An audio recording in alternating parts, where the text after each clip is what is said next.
Eto nga yung araw na Christmas party nila. Hinahanda ko na nga yung ibang dadalhin nila. Ginamit ko na nga itong handbag na in-order ko. Gamit na gamit talaga namin yung ganitong mga handbag. Sa isa ko na nga nilagay yung mga dadalhin nila at baka makalimutan pa. Eto pa naman sila kung ano lang yung gustong dalhin, yun lang. Yung mga importante tuloy hindi dinadala. Bumili na nga rin kami nung nakaraang araw ng pang-exchange gift nila. Hindi nga lang nakapag-video dahil nagmamadali. Ewan ko nga ba kapag nagmamadali talaga, hindi ka talaga makapag-video. Anyway, yung mga dadalhin lang naman nila ay yung mga gagamitin nila sa school. Iba talaga kapag nandito ang nanay, lagi mong paalalahanan ng mga dadalhin. Kapag babae pa talaga ang mga anak mo ay ang tagal-tagal nga nila manalamin. Bring in share nga din sila at eto na nga lang yung pinadala namin chiffon cake para hindi na nga rin magluto. Akala mo naman kung ano yung mga dadalhin, yan lang naman. Nagbaon na rin sila ng kanin at nag-contribute na rin sila para sa ulam nila. At eto nga, napakatagal nga nila bago sila lumabas. Sabi ko nga, flex nga muna nila para maibudol ko naman sa iba. Napakaganda talaga nitong nabili kong shopping bag, lagayan ng mga kung ano-ano. Comment nyo nga rin ang link na sa comment section. At pagkahapon nga, excited nga kami kung ano yung mga na-exchange gift nila. At eto nga yung nakuha ni Ayesha. Tuwang-tuwa nga si Ayesha sa nakuha niyang stuffed toys.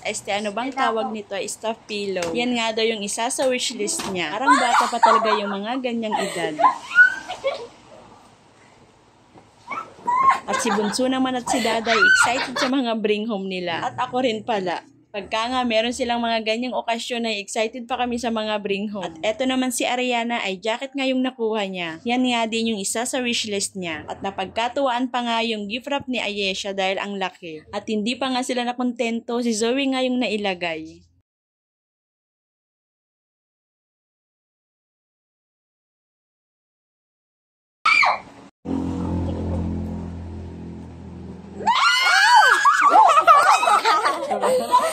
Kinalkal pa nga ako ano yung mga dala nila at ako naman ay hindi naman ako magpapahuli. May dala nga si Ayesha na tapioca na dessert. Balak nga namin, eto nga yung gagawin namin sa Pasko. Eto nga, nag-order nga sila para kay Zoe na pang Christmas dress at sinuot nga na nila. Hindi nga kasya kay Zoe dahil maliit nga yung na-order. At nilagay na naman si Zoe sa gift wrap. Wala na naman magawa ang mga ate niya. Wala kasi kaming baby kaya si Zoe na lang ang libangan namin.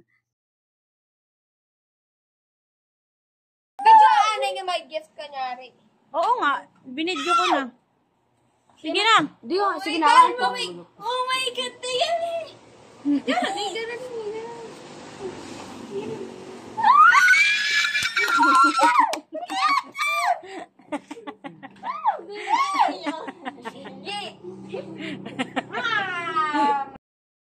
At sumunod naman na araw ay kay Bunso naman Christmas party. Tingnan nyo naman at parang pupunta ng Maynila at kadami ng dala. Meron pa nga daw silang sayaw kaya dadalhin niya yung mga gagamitin. Sabi ko nga ay isa lang yung dalhin niya na handbag at magbagpak na lang yung isa. Pero ayaw niya dahil yan nga yung gusto niya. Doon na nga lang daw siya magbibihis ng pang-party na damit pagkatapos ng sayaw nila. Magkaiba na kasi sila ng school kaya hindi sabay ang Christmas party nila. At pagkahapon nga ay dumating na nga si Bunso. Akala mo naman kung saan galing at kadami ng dala. Sabi ko nga, patingin nga yung natanggap mo na gift. Sabi niya nga ay wag na nga daw i-video. Anyways, Merry Christmas po sa lahat. More blessing and God bless!